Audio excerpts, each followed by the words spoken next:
let's go. So we have some questions there, right? Can we do this in the classroom? Which activities would be useful to you? Would they not Yeah. be useful? Would they not work in your context? Tell me what you think, basically. Mm-hmm. What do you think?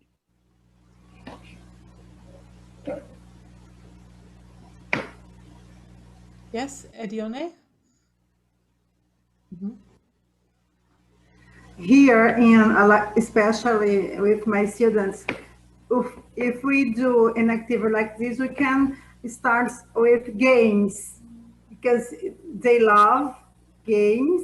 Names can be. Is it a good idea? Was that a question? Mm-hmm. Yeah, games.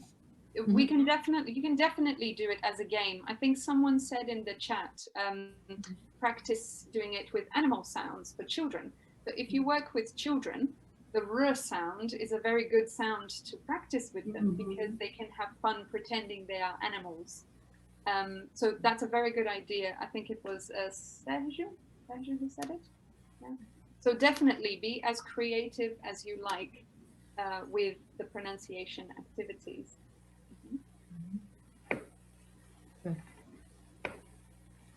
Any more questions or comments? Would this work with your context?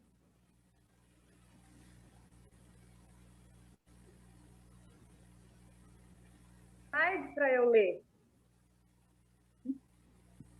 Sorry, Katya? Couldn't hear you.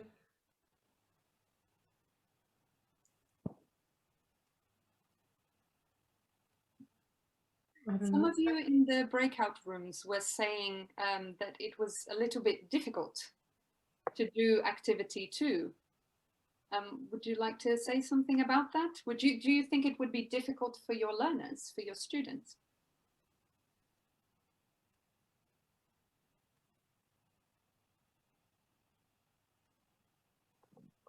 Excuse me, can I say?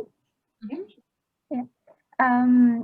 Yeah, I think activity number 2 would be a little more difficult to our students. I don't know if they are very beginners. I don't know if it would be possible for them to notice, the difference in intonation. Maybe we could do something similar in Portuguese first, and then try to do in English. I don't know. I've never tried an activity like this with my students. So yeah, maybe trying Portuguese first and then in English. Does Portuguese do that? I mean, Tarsila, does it work? Because some languages don't use stress that way. In Turkish, you would move the word, the position of the word. So you change the order of the words in the sentence to show which word was more important. But they do not stress the words like in English. In English, the words in the sentence are kind of fixed. And so in order to show that extra meaning, we add the stress. So I don't know, does Portuguese work in the same way? Tarsila, yeah, you're right. I don't know either. Well, English is a stress-timed language, and Portuguese is a syllable-timed language. So in Portuguese, if you wanted to ask someone, where are you going? In English, you say, where are you going? The strong part is the g of the ing. But in the whole sentence, that's where the most important part of the sentence is. Whereas in Portuguese, you would say, onde você vai? Onde você vai? There isn't, in English, it's very fixed. There isn't so much of a change as Portuguese would, because Portuguese is syllable timed, not stress timed. So it's not about the important part of a word. It's about the important syllable. Interesting. Okay. So we have someone else with a hand up. Joanice or Joanice? I'm sorry, I'm not sure how to pronounce all the names yet. Yes, please. Hello. I would say that in my contest, we just had time to, the students had just one one day of English class. So they had, we just had time to teach them the grammar, to read a text, because the director of the school was already preparing the tests for them. And we were busy. Oh, I have to make the test. I'm busy with the planning. Understand? So we can't have time to relax. So I will think about some creativity exercise activity for the students. We all in a hurry. Understand what I mean? So we had to hurry. Oh, I have to teach it this test for this text for the test. Understand? Yeah. That's the real situation. That's a very important point as well, because many, as teachers, we know we don't have much time to prepare or to, you know, make things happen and throw confetti everywhere. We need to do things that are straight to the point, and we have 5 minutes sometimes. Yeah. And I understand that that is an issue. Maybe one way of including this into your grammar lesson is when you teach, for example, the present simple, if you teach them with a sentence like, I like their new flat, while you are teaching grammar, you can show them that pronunciation aspect to help them. So you are teaching grammar and pronunciation at the same time. You don't have to do an activity on pronunciation necessarily. You could include pronunciation elements in your grammar lesson for 1 minute, or just a comment and a quick practice, just to make sure they start thinking about it. I agree. And can I say, Yes, I agree with you about that, Tarsila. It also means that they repeat many times. Okay, so sometimes if you want the students to repeat the sentences, they're like, why should I say this sentence over and over again? I mean, it's not useful. But when you do pronunciation work and you show them how the meaning is changing, they have kind of a better reason for saying the sentences. And they can practice in pairs. I show them these kind of sentences. The students work in pairs. The student says a sentence, like, I like their new flat.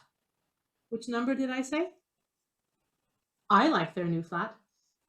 Which number is it? Yeah, that's right, number 5. So their partner has to say what number they think their friend is saying.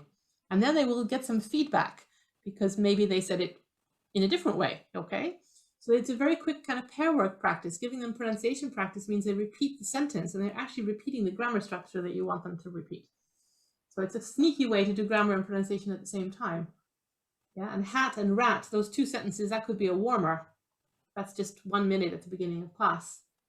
Is a warmer to see. yes, we do this activity fastly, but in the test we don't put this exercise in the test. Just reading, text comprehension, understanding. But in the classroom, like you do, you said it's a good idea. Thanks. Will help with listening when they're listening. Good. Yeah, other comments? Because if not, we're going to slowly wrap up. We're pretty much we're getting towards the end. Yes, Chiara. Hey, I really like this subject that you are teaching right now, that is pronunciation and accent. And I like the second activity because I think that we usually don't teach this kind of activity in my case, for example. But I think that is there any relation between, how can I say, I forgot the words. Say them in Portuguese. Linguistic variation. Is there any relationship between them? If by linguistic variation you are talking about accent variation, then yes, there is a connection for sure. Like I said earlier, there are many different accents, and therefore there are many different types of ways of pronouncing certain sounds and certain words. And if your students are at a very basic level, teaching a lot in one go will be a bit too much for them. So including moments where you look at pronunciation within your lesson, maybe a grammar lesson or a listening lesson, can help them start noticing things and noticing variations. There is another issue, another problem, because in many course books, for a very long time, there weren't many different accents. There were the same types of accents coming again and again. And nowadays, course books are starting to bring in different accents for the listenings, for example. So you might hear someone with a London accent, and if it's a British based course book or something, you might hear someone with a London accent and someone with an accent from Manchester, north, more towards the north of England.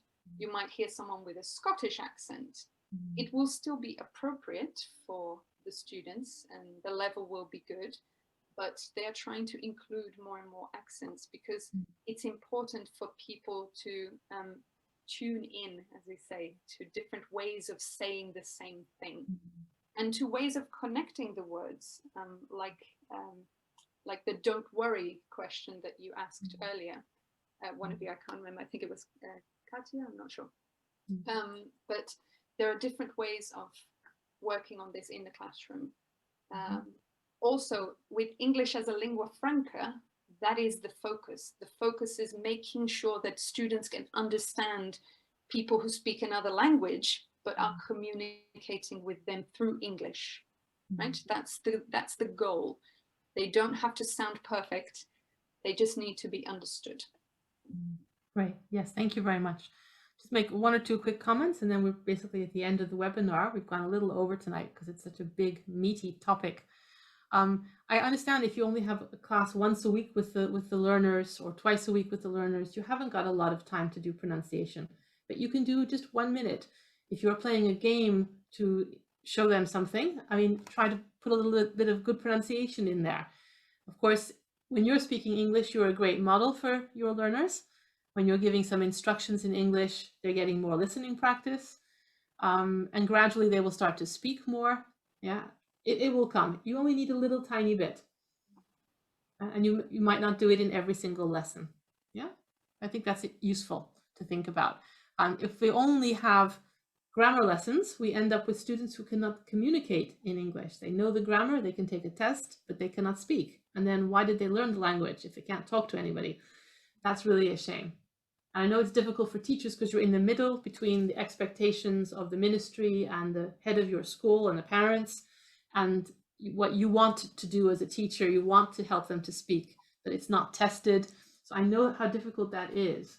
But just a minute here and a minute there makes a difference. 1 minute every lesson, it adds up quite quickly. All right. I think we need to give Tarsila a big wave or a big round of applause or something for a great session today. Thank you very much, Tarsila, for coming along and doing this for us. There are some books that I've asked, if you want, Christina can share with you.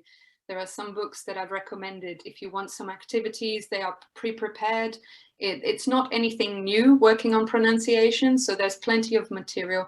And there is a book about pronunciation for English as a lingua franca that I've put on there as well. Christina can show you the slide afterwards.